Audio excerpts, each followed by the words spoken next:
A paz do Senhor, meu irmão, minha irmã, que Deus em Cristo nos abençoe. Eu sou o evangelista Márcio Gomes e esse vídeo pertence ao Ministério de Evangelização de nossa igreja, Assembleia de Deus Ministério Plenitude. E o nosso pastor-presidente é o nosso querido pastor Erinaldo João dos Santos. Eu tenho uma palavra de Deus para os nossos corações que está em Isaías capítulo 6, versículo 1 em diante, que diz assim: No ano em que morreu o rei Uzias, eu vi o Senhor assentado sobre um alto e sublime trono, e o seu séquito enchia o templo. E os serafins estavam acima dele, cada um tinha 6 asas, com 2 cobria o rosto, com 2 cobria os pés, e com 2 voavam, e clamavam uns para os outros, dizendo: Santo, Santo, Santo é o Senhor dos exércitos, toda a terra está cheia da sua glória. E os umbrais das portas se moveram com a voz do que clamava, e a casa se encheu de fumaça. Então disse eu: ai de mim que vou perecendo, porque sou um homem de lábios impuros e habito no meio de um povo de impuros lábios, e os meus olhos viram o rei, o Senhor dos exércitos. Mas um dos serafins voou para mim, trazendo na mão uma brasa viva que tirara do altar com uma tenaz, e com ela tocou a minha boca e disse: eis que isto tocou os teus lábios, e tua iniquidade foi tirada e purificado o teu pecado. Preste atenção. Encontramos aqui Deus levantando seu servo Isaías, o profeta, para contemplar esta visão. Sabemos que já de início já tem o seu contexto e a sua explicação no versículo de número 1. Foi no ano em que morreu o rei Uzias. Por que o profeta fez questão de ratificar, de explicar que ele teve esta visão sobrenatural do trono de Deus, do santuário celestial, no ano em que morreu o rei Uzias? Porque Isaías tinha um parentesco com o rei Uzias. Sabemos que, enquanto Uzias estava vivo, Isaías dependia, entre aspas, mais de Uzias do que de Deus, e profetizava, mas não com uma certa frequência. Mas após a morte de Uzias, a dependência de Isaías ficou totalmente em Deus, total para Deus. E a Bíblia diz que quando Uzias morre, o trono fica vazio em Israel.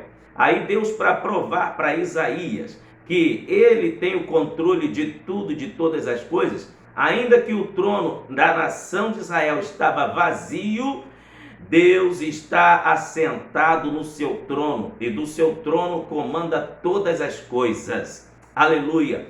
Primeira palavra que Deus manda deixar para você neste momento é que Deus tem o controle da situação da sua vida. Deus tem o controle da sua família. Deus tem o controle da sua saúde. Deus tem o controle do seu emprego. Deus tem o controle da igreja onde você congrega. Deus tem o controle de tudo. Aleluia! Ele controla o ar, ele controla o sol, ele controla o mar, ele controla os peixes, as estrelas. Tudo que existe está no controle de Deus. Inclusive tua vida e a minha vida está no controle de Deus. Então, Isaías vê o Senhor assentado sobre o alto e sublime trono, e o seu séquito enchia o templo. O que significa séquito? As abas das vestes do Senhor envolveu todo o santuário, enquanto Isaías estava tendo aquela visão. E depois ele vê também, logo à frente, os serafins estavam acima dele, cada um tinha 6 asas. Os serafins cantam um cântico diante do trono celestial, diante do Deus Todo-Poderoso, sem cessar, porque eles são anjos, eles são espírito, e espírito nunca fica rouco. Espírito não é matéria, espírito é algo impalpável, não se apalpa um espírito. Então, nunca ficam roucos, nunca se cansam, e eles cantam incessantemente: Santo, Santo, Santo é o Senhor dos exércitos, toda a terra está cheia da sua glória. E eles declaram cada vez que cantam 3 vezes, exaltando o Pai, exaltando o Filho e exaltando o Espírito Santo.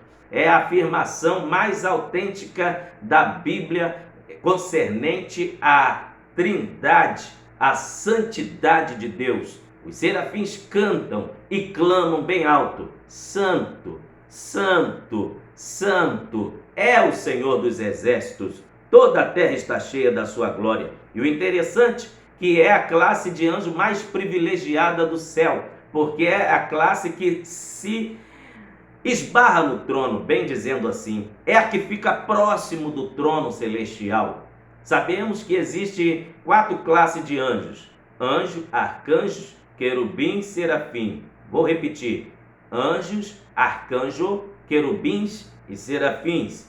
Essas 4 classes de anjos servem ao Deus Todo-Poderoso, e os que hão de servir hão de herdar a vida eterna. E também os serafins têm 6 asas. Por que eles têm 6 asas? É a demonstração bíblica do padrão de santidade de quem quer se aproximar de Deus. Com 2 cobrem o rosto. Qual o significado dos serafins cobrirem o rosto? Fala de santidade no olhar. Eles, sendo a classe mais privilegiada, cobrem os olhos para estar diante de Deus. Aquele que quer se aproximar de Deus, fica o exemplo aqui. Todos que desejarem ser santo diante de Deus, ter vida santa, devem começar a santificação pelo olhar, porque os olhos são a janela da alma. Tudo que nós olhamos em processo de bilhões de segundos já manda informação para o nosso cérebro. Se for bom ou ruim, depende do que for armazenado no seu cérebro, manda para o coração. Se for coisa boa, você vai estar bem interiormente, mas se for coisa ruim, contamina todo o teu ser, dependendo do que você olha. Por isso que Jesus disse em Mateus capítulo 6, versículo 22 e 23, se teus olhos forem bons, todo o corpo terá luz. Se teus olhos forem maus, todo o corpo terá trevas. Preste atenção, todo aquele que quer viver em santidade, quer seguir o padrão de santidade diante de Deus, procure santificar os teus olhos. Preste atenção naquilo que você vê, preste atenção naquilo que você anda vendo. Será que tem agradado ao Todo-Poderoso ou será que tem entristecido? O que você anda vendo tem purificado o seu interior ou tem contaminado a sua alma? Deus está falando aqui nesta hora. Quer se aproximar de mim? Quer se aproximar de mim, diz o Senhor? Santifique os seus olhos. Qual o segundo exemplo dos serafins? Com 2 asas também cobre os pés. Significa andar santificado.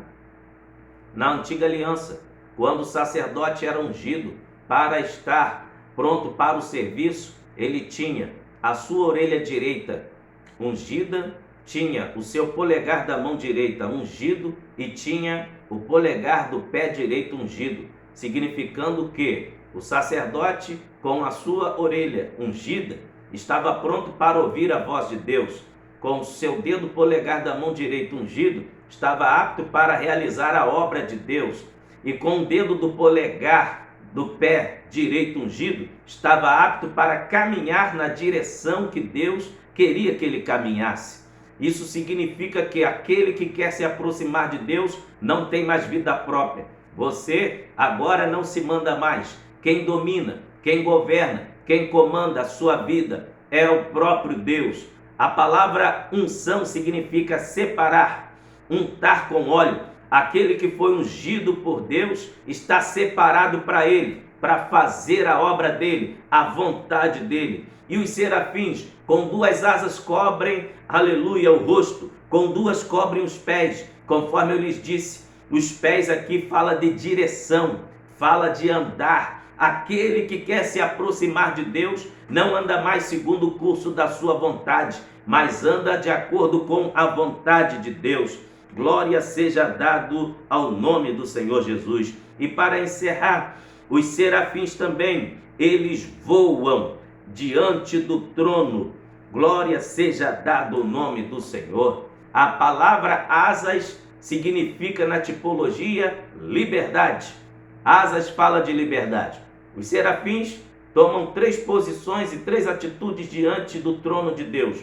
Cobrem o rosto, cobrem os pés e com 2 asas eles voam. Significa que essas asas fala de liberdade. Quem se aproxima de Deus para o adorá-lo é livre.